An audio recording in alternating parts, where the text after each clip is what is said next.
guys is whenever one of their friends goes missing, like women who are like, oh my gosh, I wonder where she went, I hope she's okay, blah, blah, blah. They're like, he's fine, he's on a side quest, he's doing something stupid. They don't care, but they're always right. They are always right, so.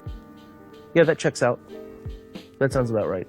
Well, you're not wrong. Unless we know for a fact that the side quest in question involves some kind of a sword, then we typically assume our best buddy is fine if he disappears. And in the event that a sword is involved, and if we do decide to track down our missing buddy, it's more because of the sword itself and not so much his well-being.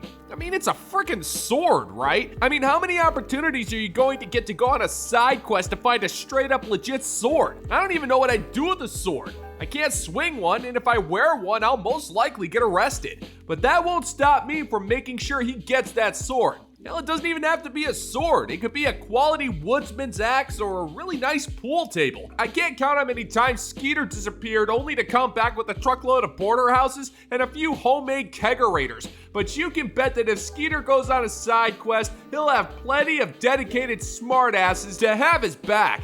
Because that's how bros work, lady. Not like the sisterhood, which will constantly backstab you over cheesecake. That's funny because it's so true. Hey, dumbasses. Here's one for you. I went on a first date tonight. The guy was super nice, but he asked the dumbest fucking question. Don't ask this question. Oh my God, I can't believe he even asked this question. Okay, we went to a local taco place, casual. I ordered a flight of tequila. He wasn't drinking. And we're just, asking the questions. What do you like? What do you do? Da-da-da-da. All of the, what questions? What about you questions? And then he asked me, you're not crazy, are you? And I'm like, that's a very good question. Okay, well, are you? I mean, let's face it, lady. We're living in an era where psychotic behavior is more or less encouraged, if not glorified, by broads on TikTok. The 21st century and ladies be psycho and nothing's off the table.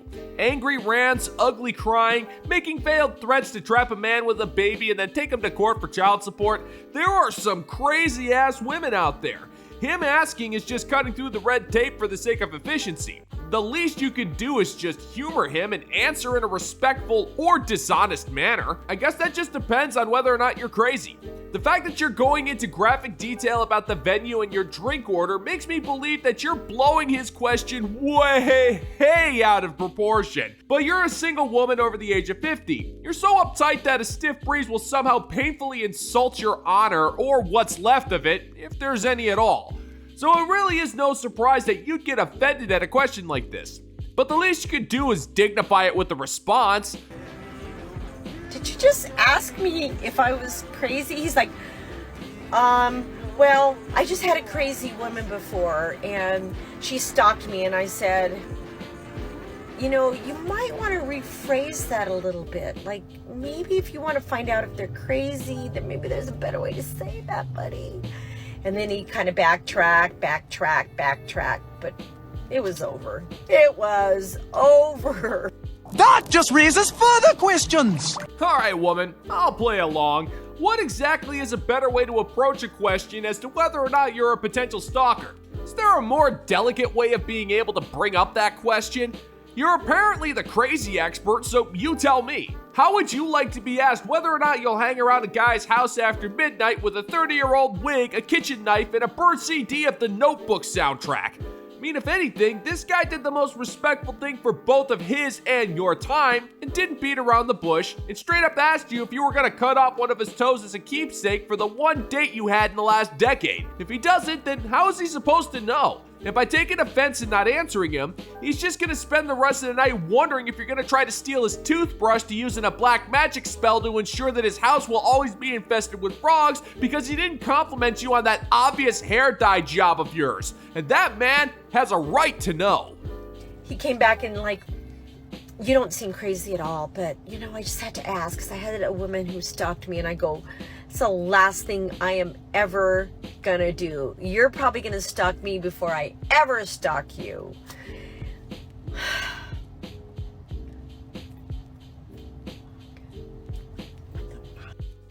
Jesus, she's terrifying. Oh, woman, be serious for a second, will ya? Why would anyone want to stalk you?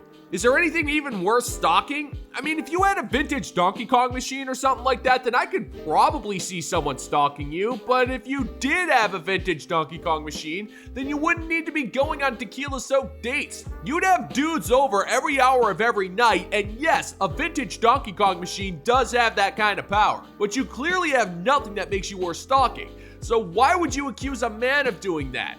I hate to break it to you, but you're not that special, sweetheart, and I find it rather interesting that you're somehow able to take a man's cautionary tale about how he was stalked by a psycho woman and not only disregard it, but also use it as a means to make it about you and your inability to show any sympathy for a man who had to deal with a crazy woman. So my advice to you is to either be a little bit kinder to the men who are willing to lower their standards to be with you, or buy a vintage Donkey Kong machine. Because those two things are your only hope right now, but only one of them actually has a chance of working. You're boring! You're fucking dull! You have nothing to say! You are a one-hived mind twat waffle! I don't care what you guys say, this is a subtle sign that he is an asshole and that you should immediately run. This one's petty, but I swear it's true.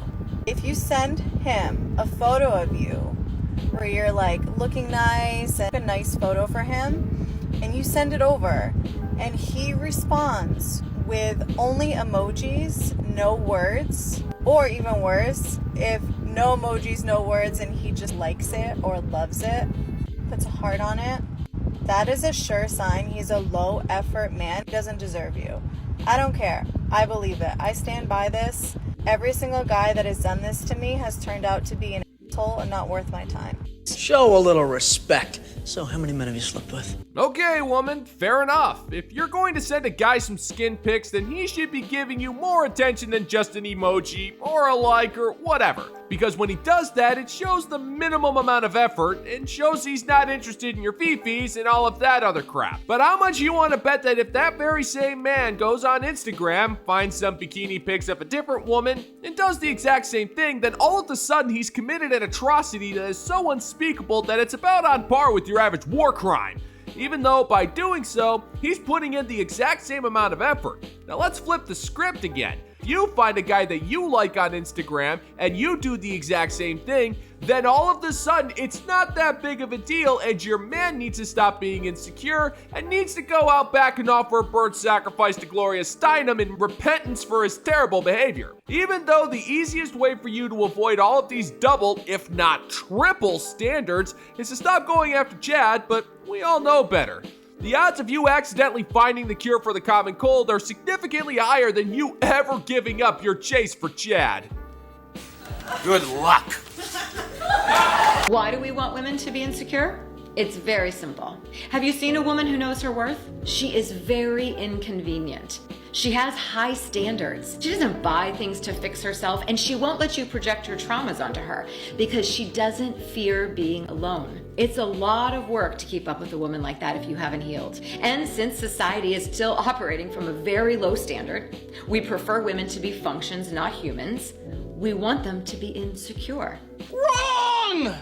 Alright, you need to stop it right now, sister, because what kind of a man wants a woman who's openly inconvenient? What kind of a man is going to want to let a woman into his life who's snobbish, entitled, and not willing to do anything for him? One of the reasons why we're in this mess is because of the insecurities of the modern woman have been dialed up to 11. Think about it. We have a massive rise in divorce rates because women are so insecure that they're easily convinced at the age of 50 that they deserve better. Modern women are so insecure with themselves that they scoff at the mere idea of being with an average man. And modern women are so insecure that they feel the need to record 3-hour-long TikTok videos on how to apply as much makeup onto her face as humanly possible. You're trying to make these things sound empowering and that these are women who know what they want out of life and men are just intimidated or whatever bull hockey you're spewing, but here's the thing. Women have known what they've wanted for centuries. To find a mate and to start a family. It's literally the reason why we exist.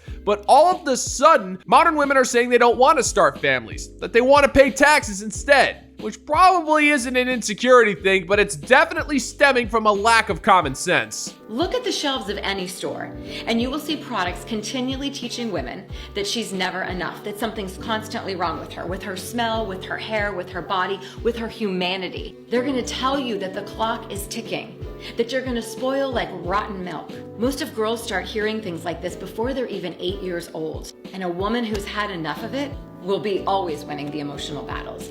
She will be fiercely protecting herself from all of this nonsense. And thank God women are waking up and stepping into their strength, because nothing will ever change for our daughters or the next generation if we don't leave our insecurities behind.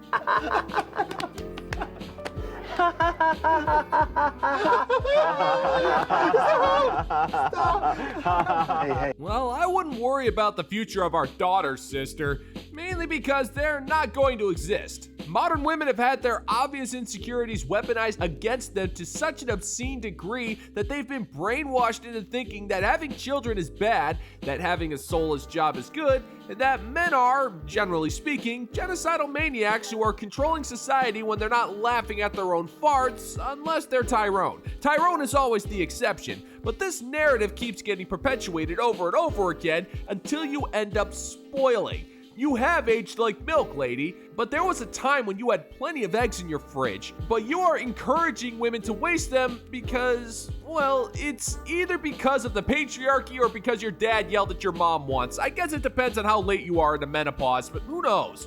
You would rather celebrate everything that's wrong with the modern woman rather than take a step back and realize that everything you celebrate is wrong. A woman, secure in her femininity, knows what she wants.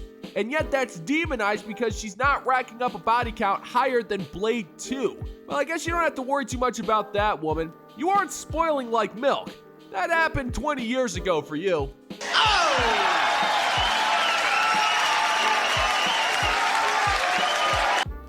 And that's gonna do it for today's video, gentlemen and gents. And as always, if you find that my particular brand of comedy is bringing you to the brink of laughter, then why don't you scroll on down and click that like and subscribe button.